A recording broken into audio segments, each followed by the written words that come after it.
सप्तपुरियों में पुरी हो या चार धामों में धाम, सर्वोपरि पुरी धाम में जगन्नाथ का नाम। जगन्नाथ की पुरी भारत में ही नहीं बल्कि दुनिया भर में प्रसिद्ध है। उड़ीसा प्रांत के पुरी में स्थित श्री जगन्नाथ का मंदिर श्री कृष्ण भक्तों की आस्था का केंद्र ही नहीं बल्कि वास्तुकला का भी बेजोड़ नमूना है। इसकी बनावट के कुछ राज तो आज भी राशि है, जिनका भेद इंजीनियरिंग के क्षेत्र में बड़ी बड़ी डिग्रियां लेने वाले भी नहीं कर पाए। आइए आपको बताते हैं भगवान जगन्नाथ के इस मंदिर के बारे में। आइए जानते हैं पुरी के जगन्नाथ मंदिर की कहानी। कहा जाता है कि भगवान जगत के स्वामी जगन्नाथ भगवान श्री विष्णु की इंद्रानिल या कहें नीलमणि से बनी मूर्ति एक अंगुरु वृक्ष के नीचे मिली थी। मूर्ति की भव्यता को देखकर धर्म ने इसे पृथ्वी के नीचे छुपा दिया। मान्यता है कि मालवा नरेश इंद्र द्रिम्न ने, जो कि भगवान विष्णु के कड़े भक्त थे, उन्हें स्वयं श्री हरि ने अपने सपने में दर्शन दिया और कहा कि पुरी के समुद्र तट पर तुम्हें एक लकड़ी का लट्ठा मिलेगा, उससे मूर्ति का निर्माण कराओ। राजा जब तट पर पहुंचे तो उन्हें लकड़ी का लट्ठा मिल गया। अब उनके सामने यह प्रश्न था कि मूर्ति किनसे बनवाएं। कहा जाता है कि भगवान विष्णु स्वयं श्री विश्वकर्मा के साथ एक वृद्ध मूर्तिकार के रूप में प्रकट हुए। उन्होंने कहा कि वे 1 महीने के अंदर मूर्तियों का निर्माण कर देंगे, लेकिन इस काम को एक बंद कमरे में अंजाम देंगे। 1 महीने तक कोई भी इसमें प्रवेश नहीं करेगा, न कोई ताक झांक करेगा, चाहे वह राजा ही क्यों न हो। महीने का आखिरी दिन था। कमरे से भी कई दिन से कोई आवाज नहीं आ रही थी, तो कौतूहलवश राजा से रहा न गया और अंदर झांक कर देखने लगे। लेकिन तभी वृद्ध मूर्तिकार दरवाजा खोलकर बाहर आ गए और राजा को बताया कि मूर्तियां अभी अधूरी हैं, उनके हाथ नहीं बने हैं। राजा को अपने कृत्य पर बहुत पश्चाताप हुआ और वृद्ध से माफी भी मांग ली, लेकिन उन्होंने कहा कि यह दैव की मर्जी है। तब उसी अवस्था में मूर्तियां स्थापित की गईं। आज भी भगवान जगन्नाथ, बलभद्र एवं सुभद्रा की मूर्तियां उसी अवस्था में है। जगन्नाथ यात्रा। जगन्नाथपुरी में मध्यकाल से ही भगवन्नाथ की हर वर्ष पूरे हर्षोल्लास के साथ रथ यात्रा निकाली जाती है। इसमें मंदिर के तीनों प्रमुख देवता भगवान जगन्नाथ, बलभद्र और भगिनी सुभद्रा को अलग अलग रथों में पूरी विराजमान किया जाता है। पूरी तरह से सुसज्जित इस रथ यात्रा का नजारा भी भव्य दिखाई देता है। वर्तमान में रथ यात्रा का चलन भारत के अन्य वैष्णव कृष्ण मंदिरों में भी खूब जोरों पर है। अब तो छोटे छोटे शहरों में भी भगवान जगन्नाथ की रथ यात्रा के आयोजन होते हैं। जगन्नाथ मंदिर के आश्चर्य। 4 लाख वर्ग फुट के विस्तृत क्षेत्र में फैला भगवान जगन्नाथ का यह मंदिर 4 दीवारी से घिरा है और कलिंग शैली की मंदिर स्थापत्य कला व शिल्प के प्रयोग से बना भारत के भव्य स्मारक स्थलों में शुमार है। मंदिर का मुख्य ढांचा 214 फुट ऊंचे पाषाण चबूतरे पर बना है। मूर्तियां इसके भीतर आंतरिक गर्भगृह में मुख्य देवताओं की मूर्तियां स्थापित है। वैसे तो भारत के बहुत सारे मंदिरों के साथ आश्चर्य जुड़े हुए हैं, लेकिन जगन्नाथ मंदिर से जुड़े आश्चर्य बहुत ही अद्भुत हैं।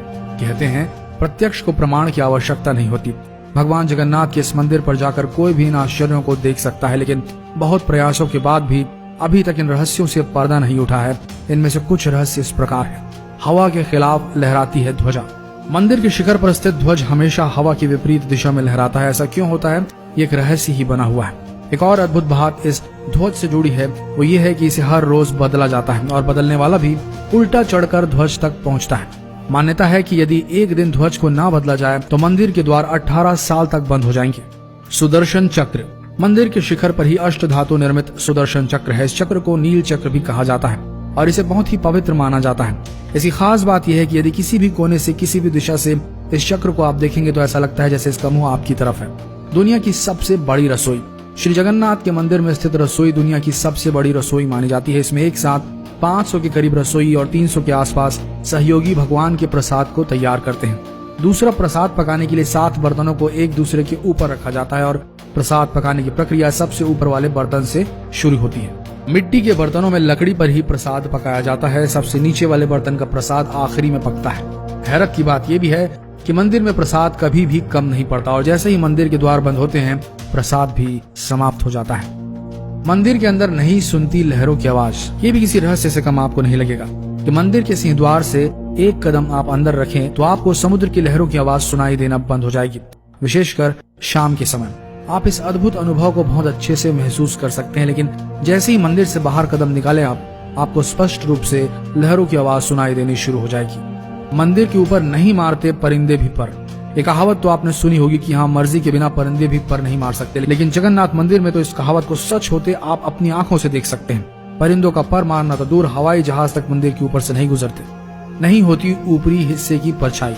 ये तो विज्ञान का नियम है कि जिस पर भी रोशनी पड़ेगी उसकी छाया भले ही आकार में छोटी या बड़ी बने, लेकिन बनेगी जरूर। लेकिन भगवान जगन्नाथ के मंदिर का ऊपरी हिस्सा विज्ञान के इस नियम को चुनौती देता है, क्योंकि दिन के किसी भी समय इसकी परछाई नजर नहीं आती। यहाँ बहती है उल्टी गंगा।